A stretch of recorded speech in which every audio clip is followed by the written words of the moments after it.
Buenas noches y bienvenidos a Detrás de lo Aparente. Hoy debería ser un día normal y deberíamos de empezar haciendo un repaso de lo que fue el programa anterior. Pero en la última hora ha ocurrido algo que demuestra en gran parte cómo este programa empieza a hacer un poquito de daño a, podríamos decir, al poder establecido. Y os voy a explicar por qué. En este planeta hay un sistema que se creó. Ese sistema creó una figura. Esa figura es la figura del intermediario. La figura del intermediario es la que se ocupa de hacerse con la gran parte de los beneficios que genera el creador. Si empezamos a hablar de creador y nos vamos al creador supremo, nos encontraremos que la figura del intermediario en este planeta la ejerce la religión. La religión es la que le quitó el poder, la que le quitó todo el mérito al creador, poniéndose ellos como intermediarios. Es decir, tú llegarás al cielo si yo te lo permito. No porque has nacido ya con todas las posibilidades de llegar al cielo. No. Porque yo te permitiré que llegues o no llegues. Si nos vamos un poquito más abajo, nos encontramos con que cada agricultor que hay en el campo tiene que pasar por la figura del intermediario, que es el que le compra su producto muy barato y luego nos los vende a nosotros muy caro. Y si nos vamos a otra faceta de nuestra vida, nos encontraremos con el intermediario del artista. Tenemos muy buenos artistas que hacen canciones y luego hay multinacionales, hay productores, hay SGAE, hay asociaciones que se encargan de rebañar todo lo posible. ¿Por qué les cuento esto? Pues verán, se lo cuento porque cuando nosotros, en nuestro afán de que este programa llegue lo más lejos posible para ayudar a la gente a despertar su conciencia, cuando fuimos a subir este programa pasado a YouTube, nos encontramos con la censura de YouTube porque rápidamente salió una reclamación de copyright. A mí me hace mucha gracia el tema del copyright, porque me acuerdo que antiguamente las compañías de discos llevaban sus discos a las emisoras de radio, a los programas de televisión, para que fueran promocionados sus artistas. Y por supuesto los discos eran gratuitos. Sin embargo, en el tiempo en el que vivimos, nos encontramos con que cada vez que hay que poner un cantante determinado, una película determinada, hablar de un libro determinado, hay que pasar por caja. ¿No le estamos dando demasiado poder a estos intermediarios? Les dejo esa pregunta, analícenla, investíguenla, por supuesto, y créanse ustedes mismos cuando lleguen a sus conclusiones. Y ahora, comenzando con lo que es nuestro programa realmente, habría que hacer un pequeño balance de lo que fue el programa anterior. En el programa anterior estuvimos hablando de que nosotros estamos percibiendo una realidad que no se asemeja a la realidad real. Porque si la realidad real, como estuvimos viendo en el programa anterior, es energía y conciencia, y nosotros acabamos viendo una casa, quiere decir que hay algo que no funciona. Quiere decir que hay una realidad subjetiva que se pone en lugar de la realidad general, que es la que nosotros deberíamos de estar percibiendo. Así que en este programa lo que vamos a hacer es demostrarle que lo que estamos percibiendo realmente es una ilusión. Nosotros lo llamamos la ilusión de la realidad. Y les vamos a explicar cómo somos afectados por esa ilusión y cómo nosotros somos los que estamos creando esa ilusión a través de un gran desconocido nuestro, como es el cerebro. Así que, sin más, damos paso al sumario. Realidad general, realidad acotada, subjetiva. Continuaremos desglosando una verdadera ilusión para nuestros sentidos. Analizaremos con nuestro crítico audiovisual la propuesta de la película que le hicimos la semana anterior, Matrix, un film que marcó un antes y un después en el cine. El universo es un holograma. Científicos desde la física cuántica a la astrofísica intentan demostrarlo mediante experimentos. Edward Snowden destapa otra advertencia camuflada de cortina de seguridad.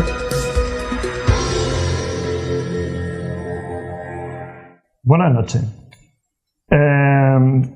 Visto tal y como está el panorama de las noticias en los programas de audiencia masiva, que nosotros llamamos mass media, cualquiera diría que el mundo está al borde de una tercera guerra mundial, que el mundo está temblando por todas partes, que tenemos volcanes encendidos, que tenemos guerras, que tenemos de todo. La verdad es que hay otro tipo de información, como ya les dijimos en el primer programa, hay otro tipo de noticias que son las que nosotros normalmente les vamos a sacar. Porque si no empezamos a polarizarnos. Nos encontramos con gente en la calle que te están diciendo que todo va a peor, cuando tú tienes una visión de lo que está pasando en el mundo totalmente distinta. Así que yo creo que lo mejor es pasar a nuestra sección de noticias, Jorge, y decirle a la gente que hay otro tipo de noticias. Sí, tenemos que salir de este rol de negatividad en el que nos tienen metidos. Hemos seleccionado para hoy 3 noticias que consideramos significativas, así que voy a pasar a repasarlas. La Agencia Nacional de Seguridad de los Estados Unidos de América, conocida por las siglas NSA, lleva más de 10 años usando una tecnología para transcribir llamadas telefónicas. Este titular forma parte de una de las informaciones que nos ha facilitado Edward Snowden, a la opinión pública se entiende.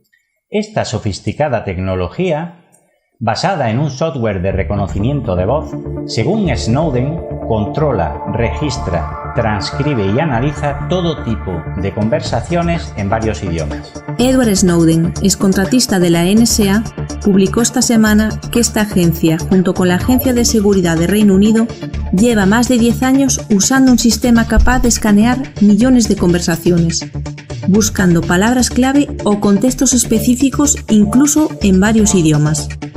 Mediante avanzados algoritmos, estos ordenadores escanean y analizan conversaciones sin descanso. El código del programa tiene por nombre Reinhardt y fue diseñado en el año 2004 para apoyar la búsqueda en tiempo real, que los analistas tardarían años en descifrar. Snowden también revela que desde el año 2008 la NSA usa una herramienta llamada EBITAP, un servicio totalmente automatizado de reconocimiento y procesamiento de voz, texto mejorado e imagen. Este programa hace un seguimiento en tiempo real de vídeo por internet, teléfonos e incluso emisiones de televisión. ¿Quién sabe? Quizás ahora estén analizando nuestro programa, intentando ver qué hay detrás de lo aparente. Cuando vemos imágenes de una película por televisión o este mismo programa, estas imágenes nos parecen íntegras, reales y en 3 dimensiones. Al acercarnos a la pantalla, vemos que en realidad el dibujo está formado por pequeños puntos denominados píxeles en 2 dimensiones. Bajo este planteamiento, imaginemos el universo desde otra perspectiva.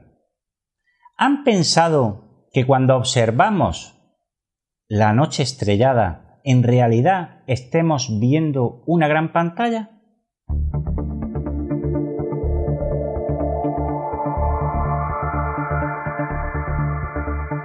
¿Vivimos en un holograma? Científicos demuestran la teoría del principio holográfico.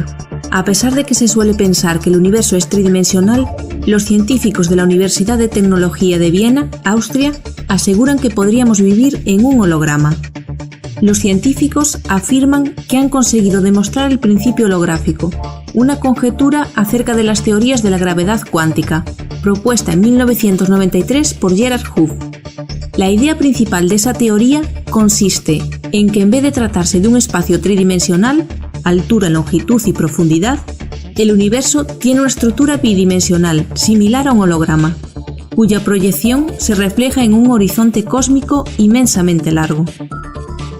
El astrofísico de partículas Craig Hogan, que trabaja en Fermilab, afirma que todo lo que vemos con nuestros ojos, todo el universo, podría ser una ilusión, Imágenes compuestas de píxeles, es decir, información codificada en paquetes pequeños de 2 dimensiones, más o menos 10 billones de veces más pequeños que un átomo. Para demostrar esta idea, el laboratorio Fermilab ha construido un instrumento llamado holómetro. Se trata de un dispositivo tan sensible que podría permitir discernir estos pequeñísimos píxeles. Queremos saber si el espacio-tiempo es un sistema cuántico al igual que lo es la materia, comenta Hogan.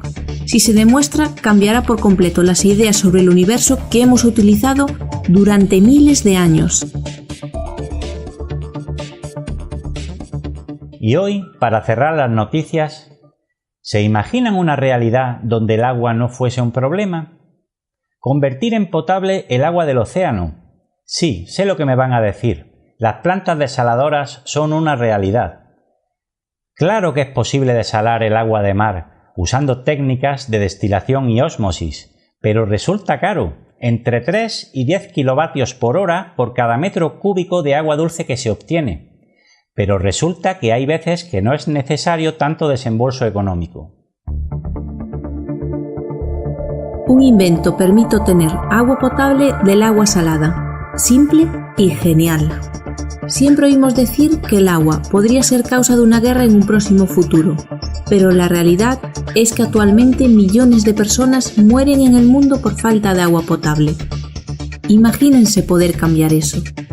El diseñador italiano Gabriele Diamanti sabe que los proyectos no solo son para hacer dinero, sino también para contribuir al bien común. Por ello creó el heliodoméstico, un purificador solar de agua. Su funcionamiento es sencillo. Se llena con agua salada el depósito superior y tras un día de constante exposición al sol, el agua o vapor desalinizada se acumula en un recipiente transportable. Como ven, hay gente que dedica su vida a realizar inventos útiles y necesarios, con la energía libre o renovable. El problema es que con el negocio de las patentes siempre terminan ocultándolos. Bueno, vamos a entrar en materia. Vamos a ver por qué llevo 2 programas diciéndole que todo es una ilusión. Ocurre lo siguiente. Ustedes reciben una información. Esa información es energía. Esa energía llega a su cerebro, porque el cerebro no es lo que nos han contado. El cerebro es un aparato receptor, transmisor y decodificador. Lo que nosotros pensamos como memoria ni siquiera está dentro de nuestro cuerpo. Está en otro lugar. Podríamos llamar, haciendo una analogía, podría ser lo que es la nube de un ordenador. El ordenador, la CPU, eso sería el cerebro. Es como si ustedes ven la televisión y pensaran que el comentarista que está en la televisión realmente está ahí dentro. Cuando todos sabemos que esa imagen viene de un lugar mucho más lejano y que el televisor lo único que hace es recibir esa información y ponérsela a usted delante. Pues con esto pasa exactamente igual.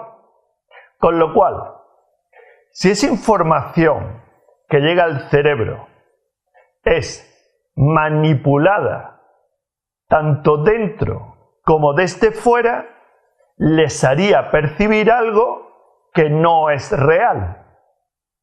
Porque volvemos a hablar de que real es energía.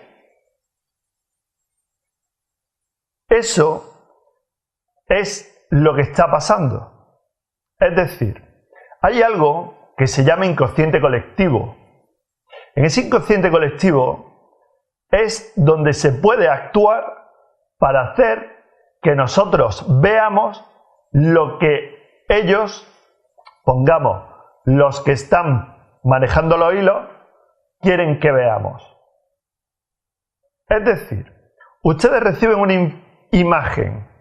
Esa imagen ni siquiera está percibida por su ojo. O sea, sus ojos no están viendo. Sus ojos simplemente reciben información, un paquete de información. Esa información esa energía llega a su cerebro y el cerebro la decodifica. La decodifica según lo que tiene programado dentro, igual que ocurre con un ordenador, que tiene sus programas para traducir la información que les llega. El cerebro lo que está haciendo realmente es crear una imagen en nuestro interior sobre esa información que le está llegando al exterior. Eso se manipula a través de los arquetipos, pero también se está manipulando a través de los 5 sentidos. Cuenta el Popol Vuh que cuando los dioses crearon a los hombres, viendo la perfección que estaba delante de ellos, les nublaron la vista para que no pudieran ser como ellos. Por eso, nosotros no estamos percibiendo la misma realidad que están percibiendo seres que son superiores a nosotros, seres que están en otras dimensiones distintas a la nuestra. Y esos seres llega un momento en el que pueden llegar a aprovecharse de nosotros, pero eso lo dejaremos aparte, lo veremos más adelante. Seguimos pensando en que el cerebro es fundamental en lo que está ocurriendo, porque la segunda parte de recibir esa información es como el cerebro, como le dije al principio, también está transmitiendo, es un aparato receptor transmisor, lo que está haciendo es lanzar después al exterior luz, pero esa luz es luz condensada, se llama realidad holocuántica y lo que hace es armar lo que nosotros tenemos delante. Por eso nosotros vemos una cámara, por eso nosotros vemos una puerta, por eso vemos focos, por eso vemos personas. Pero si estuviéramos viviendo en otra parte del mundo, donde esa gente se le ha educado de una forma distinta, seguro que su realidad sería distinta a la que nosotros percibimos. De hecho, la realidad que nosotros percibimos es distinta a la realidad que percibe otra persona. Solo que están coexistiendo en este espacio en el que nosotros existimos. Hay gente que tiene enfermedades o que la sociedad cataloga como enfermedades porque simplemente están viendo una realidad distinta a la nuestra. Sin ir más lejos, tenemos el caso del autismo. Esos niños se les dice que están encerrados en su mundo, que solo piensan en matemáticas, una serie de, dicen, síntomas de enfermedad. Pero yo me pregunto, si esa gente realmente no estará percibiendo algo que nosotros, por tener nuestros sentidos acotados y por tener estos paradigmas y arquetipos implantados, no podemos ver. ¿Sería más bien que una persona que tiene otra enfermedad, por ejemplo, la enfermedad de ver un color y sentir ese color, cosa que no es lógico, cosa que no todo el mundo puede hacer y que rápidamente se cataloga como una enfermedad? ¿No sería que esa persona tiene algo que nosotros no podemos tener, pero que es superior a nosotros? Y una cuestión, ¿cómo es nuestra realidad si nosotros perdiéramos los sentidos? ¿Cómo sería esa realidad? Se cuenta que cuando una persona pierde el oído, agudiza otro sentido, es decir, es como si los 5 sentidos estuvieran conectados. Eso podría hacernos pensar que cuando una persona pierde los sentidos, ¿qué percibe? Cuando una persona pierde los sentidos, probablemente comienza a percibir la realidad general, comienza a percibir la energía, pero incluso no hace falta ni siquiera perder los sentidos para empezar a percibir esa energía, porque están ahí. Solo que a nosotros nos hicieron pensar que no existían. Es como un niño pequeño cuando cuenta a sus padres con toda la ilusión del mundo que tiene un amigo imaginario. Y llegan los padres y le dicen, no, hijo mío, no puede ser. Eso son tonterías. Aquí lo que hay delante nuestra es lo que hay. No hay nada más. Pero ese niño realmente, porque todavía, y hablaremos en su momento, no tiene revertida su esfera de conciencia del todo, ese niño está percibiendo realidades que nosotros no llegamos a percibir. No tiene su cerebro acotado, no tiene los 5 sentidos totalmente acotados como los tenemos nosotros. Y lo mejor, todavía no tiene paradigma aferrado, implantado. Tiene algún que otro arquetipo, porque en la escuela, y si os fijáis cada vez más pequeños, se encargan de adoctrinarnos, como ya os dije en el primer programa. Pero por lo menos, esa inocencia de los niños sigue perpetuando en ese niño, como mínimo hasta que cumpla los 5 años, va a poder tener esa inocencia. Aunque yo os digo que cada vez con menos edad se les va cortando eso. Así que a mí solo me queda que pensar una cosa. Y que hacerles, más bien, hacerles una pregunta. ¿Creen realmente que lo que ven, sienten, tocan, huelen y miran es real?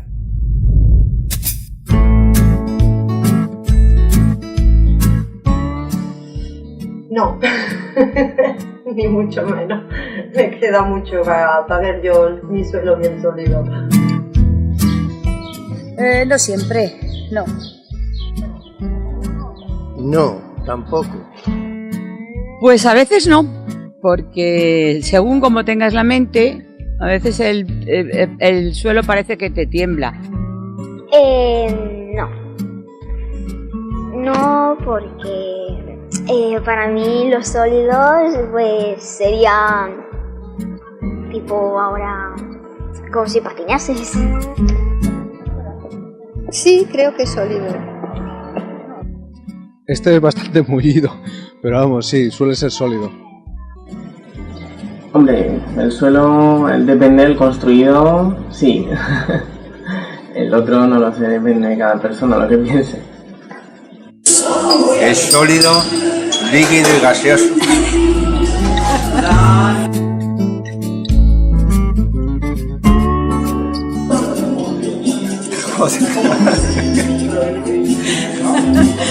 Bueno, el cerebro sirve para pensar. Pues el cerebro es un órgano muy importante del cuerpo. Sirve para pensar, para realizar nuestros movimientos, para muchísimas cosas. El cerebro, pues, es la base principal. ¿Te están haciendo un reportaje? Sí, pero hay a quien se le estropea. Y yo le tenía muy bien cuando era joven. Ahora ya no me vale casi para nada.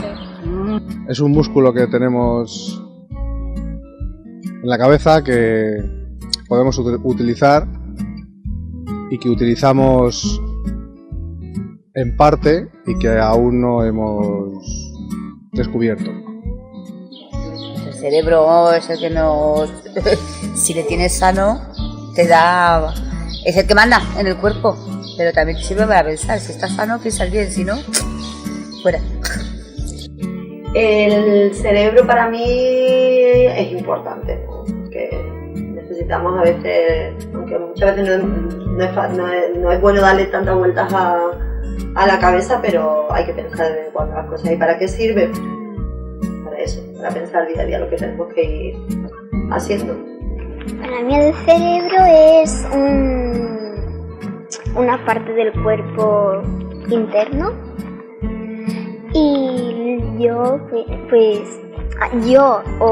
y la gente a lo mejor lo utiliza pues para pensar o calcular cosas. El cerebro es lo más importante, yo creo. Si no desarrollas el cerebro, pues bueno, eres una persona normal y si no desarrollas nada, la verdad, por desgracia, es que eres un poco tonto. El cerebro es uno de los órganos más importantes que tenemos, donde se almacenan muchas cosas, el inconsciente, el consciente, se almacena también los pensamientos, las emociones, toda la energía necesaria para poder definir y poder existir en este plano.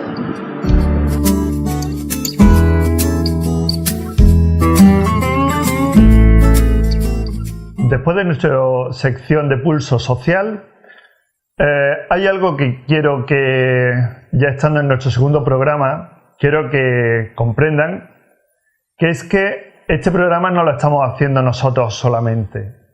Estamos Jorge, estamos yo delante de las cámaras, está José Montoro, está José Antonio Cabello, y aparte hay un equipo que ni siquiera está aquí en Loja. Hay un equipo formado por, para empezar, Morfeo de Gea, que es nuestro productor y es el que nos está dando toda esta información. Está, por ejemplo, Antonio Diz, que es el realizador y el que se encarga de la edición de vídeo junto con Sergio Iniesta. Está Óscar Soac, que ya lo conocerán, que es nuestro crítico audiovisual. Y además Cristina C., que es la que pone la voz a esas noticias y a ese sumario que han escuchado ustedes.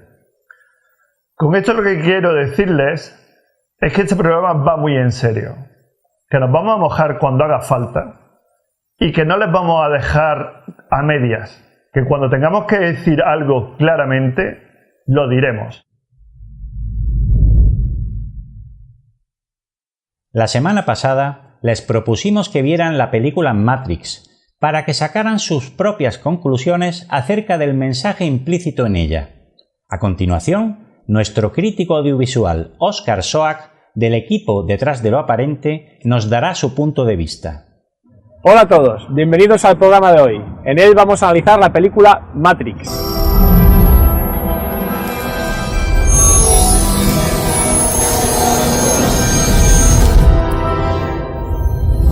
Para muchos la película más influyente de la historia, fue presentada al gran público en 1999, escrita y dirigida por los hermanos Wachowski. Claramente es una película que marcó un antes y un después. Para muchos fue un punto de inflexión en su vida. De hecho, a partir del momento de la emisión de esta película se puede iniciar lo que se llamó la búsqueda de la verdad a nivel masivo. Mucha gente se basó en la red, en internet y en los hackers para conocer la verdad que está detrás de lo aparente. Con su particular estilo, los hermanos Wachowski nos muestran en esta película que existe una realidad, la que vemos con nuestros sentidos, y otras realidades, las que no percibimos. El comienzo de la película nos muestra un protagonista, Neo, que lleva una doble vida. La vida de un trabajador normal, un informático, que se siente atrapado, que no ve un sentido a su vida. Y por las noches es un hacker que se salta las leyes del sistema, se libera de ellas. Un buen día recibe una llamada que le dice: Neo, despierta, Matrix te posee. Después de esa llamada todo cambia para él. Se ve involucrado en una serie de sucesos que le llevan a algo mágico. Deja de buscar para por fin encontrar y tener un sentido en su vida. Una vez dentro, comienza el entrenamiento y podemos decir que es una iniciación en toda regla. De hecho, una de las primeras pruebas a las que se somete es a la del salto al vacío. En ese salto al vacío, Neo fracasa. Y hay una frase muy lapidaria que dice: todos la primera vez lo hacen. En el entrenamiento a Neo le podemos comparar con cualquier máquina de las que tratamos actualmente. Se nos muestra a un Neo programable, que se le cargan todo tipo de conocimientos por medio de software. Y es que nos guste o no, somos programables. Nos programa la televisión, la educación desde niños, el entorno en el que vivimos, porque, seamos sinceros, ¿sería la misma tu conducta habiendo nacido en un país totalmente diferente? En la película, la humanidad ya no nace, se cultiva. El humano es una simple batería que alimenta a las máquinas que lo controlan. En la película, las máquinas se representan dentro de la Matrix como el agente Smith, un agente que es capaz de introducirse dentro de cualquier humano y tomar posesión de su cuerpo. Siempre que aparecen estos señores Smith, tanto Neo como todo su grupo huyen, hasta que un día Neo decide enfrentarse a ellos. En este punto de la película, los hermanos Wachowski nos muestran la energía del amor. En su enfrentamiento con el señor Smith, Neo muere, pero Trinity con su amor logra traerlo a la vida. Pero el Neo que vuelve a la vida es un Neo totalmente distinto, es un Neo sin miedo. En el final de la película, Neo se vuelve a enfrentar al señor Smith, pero esta vez con un final totalmente distinto. Neo lo derrota. Neo derrota al señor Smith introduciéndose en su interior y haciendo que explote. Dejo abierta la interpretación a cada espectador.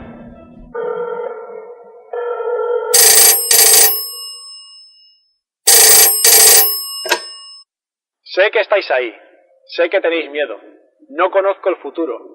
No vengo a deciros cómo va a acabar esto, vengo a deciros cómo va a comenzar. Les mostraré un mundo donde todo es posible, lo que ocurra después es cosa suya. No queremos dejar de analizar el salto al vacío de Neo. Es algo conocido desde la antigüedad y muy puesto en práctica tanto por sociedades secretas como por líneas de conocimiento ancestrales. Viene a significar el proceso por el cual una persona deja atrás lo viejo y pasa a lo nuevo. Deja de actuar en base a una programación establecida para comportarse como realmente es. Elimina el miedo en sus acciones y muestra lo que lleva dentro. Un personaje importante de la película es el Oráculo, la figura que ve el futuro, esa que le predice a Neo lo que va a pasar. Es un tema recurrente también en el cine, en los libros. Siempre hay figuras que son capaces de ver más allá del presente. Se podría decir que recuerdan el futuro. Y hablando de recuerdos, parece que los hermanos Wachowski precisamente fueron capaces de al menos recordar una fecha que iba a ser importante. Porque 2 años después de su película, una fecha que aparecía en el pasaporte de Neo, concretamente la fecha de caducidad del Neo, tomó gran relevancia. La fecha que aparecía en el pasaporte de Neo cuando el agente Smith le detiene era el 11 de septiembre de 2001. No sé si lo recordaréis, pero esa fecha es la fecha del atentado de las Torres Gemelas. Una fecha muy importante para la humanidad actual, pues fue un antes y un después en nuestra sociedad. Hablando una vez más de futuro, los creadores de esta película parece que realmente tuvieran ese don, porque hicieron una película en la que nos mostraban una realidad holográfica, una realidad virtual, y curiosamente a día de hoy, periódicos de tirada nacional y científicos refutados están diciendo precisamente eso, que nuestra realidad responde a una estructura holográfica, una realidad holocuántica. No deja de ser curioso este dato, por más que cuando la gente lo lea en un periódico lo dejen ver anécdota y no sepa qué significa. En la parte final, donde Neo realiza la llamada telefónica, se trata un tema muy importante, y es el miedo, una vez más. Es un tema recurrente en nuestra sociedad. Hoy en día todo el mundo está invadido por el miedo. Es un miedo que nos inducen de múltiples maneras. La televisión, la radio, los periódicos, miedo a guerras, miedo a problemas económicos, miedos, todo tipo de miedos y sus sucedáneos. Es muy importante librarnos de este miedo. Neo lo dice, entiende que tengáis miedo. En la película lo está diciendo. Y es más, entiende que sentáis incertidumbre por lo que va a venir. Pero lo que tenéis que saber es lo que ya hay. Y lo que hay es que si eliminas el miedo de tu vida, tal como dicen libros de autoayuda, dicen personas cualificadas para ello, que ayudan a otras, conseguirás vivir una vida plena. El que mostremos esta ciudad de fondo no es casual. Lo hemos utilizado para hacer un símil con una de las escenas de la película. Neo, cuando despierta, se ve conectado a unos cables, rodeado por miles, por millones de humanos conectados a cables y en máquinas. Y es perfectamente comparable a la vida en una gran ciudad, donde nos apiñamos en edificios, hacinados, compartiendo miedos y perdiendo energía. Energía que otros se llevan a costa nuestra. Ahora vamos a hablar de energías, porque en esta película, al igual que en la vida, las energías tienen un factor muy importante. Concretamente, en la película tratan las energías del amor y el miedo, y se escenifican muy bien en diversas partes de la misma. Concretamente, como ya hemos mencionado anteriormente, en la parte en la que Neo muere, se ve claramente cómo la energía del amor tiene un poder tremendo, hasta el punto de que es capaz de que Neo reviva. Realmente, aquí lo que estamos hablando, si nos hacemos caso de las líneas de conocimiento ancestrales, viene a ser la descripción de la muerte del yo para el renacer del ser.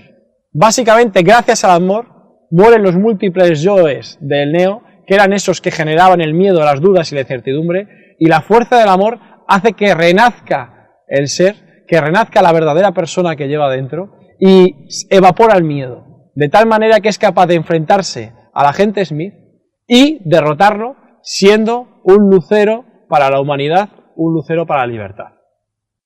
Es curioso, porque en 1999, a final de 1999, fue cuando yo tomé conciencia de que este mundo era distinto a lo que yo había visto.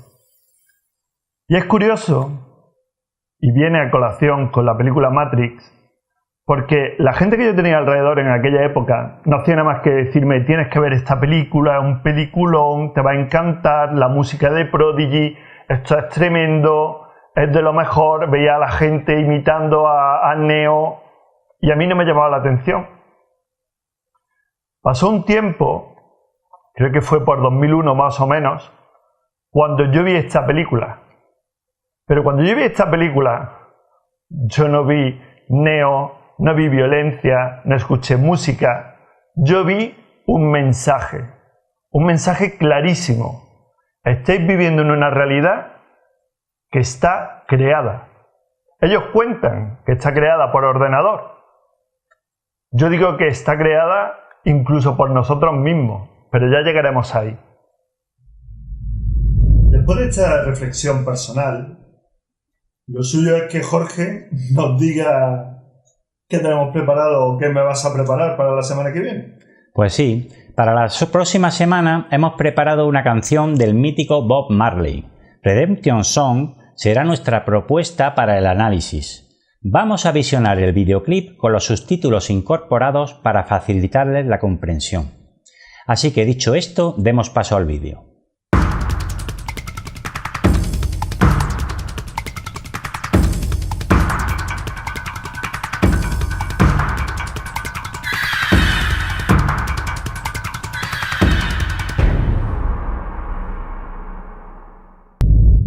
Tras la sección Arte con Conciencia, llegamos al término del programa. Hoy ha versado sobre la ilusión de la realidad.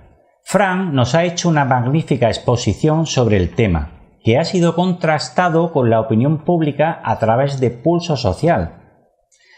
Hemos tenido a nuestro analista Óscar Soak, que se ha estrenado hoy dándonos nuestro punto de vista particular acerca de la película Matrix. Se les ha hecho una propuesta musical para que la vean y podamos comentar la semana que viene. Y con esto hemos llegado al término. ¿Tienes algo que añadir, Fran? Yo creo que lo único que habría que añadir a este programa de hoy es hacerles ver a la gente que poco a poco, que paso a paso, nuestro objetivo empieza a cumplirse. Nosotros nos planteamos, cuando empezamos este programa, hacerles dudar de las mentiras que le han enseñado desde pequeños. Dudar de un sistema implantado, un sistema que coarta la posibilidad de desarrollarnos como seres humanos. Si salen a la calle, estarán observando perfectamente cómo se está deshumanizando la humanidad. Hay gente que está en el suelo pidiendo y no hay quien se le acerque. Hay gente que ha perdido sus casas y el resto de la gente está diciendo: mientras que a mí no me toque. Eso, señores, es dejar de ser humanos, es darle la razón al sistema. Y nosotros no estamos aquí para eso. Estamos para sacar las verdades que ellos ocultaron a la luz. Y también las mentiras, que hay muchas, y que irán saliendo poco a poco. Así que, como siempre les decimos, no nos crean, no crean nada de lo que les decimos. Investiguen y créanse ustedes mismos. Pero si entre tanto disfrutan de nuestra compañía, lo cual es recíproco, les esperamos aquí la semana que viene, donde podremos seguir abundando en esto que se llama detrás de lo aparente.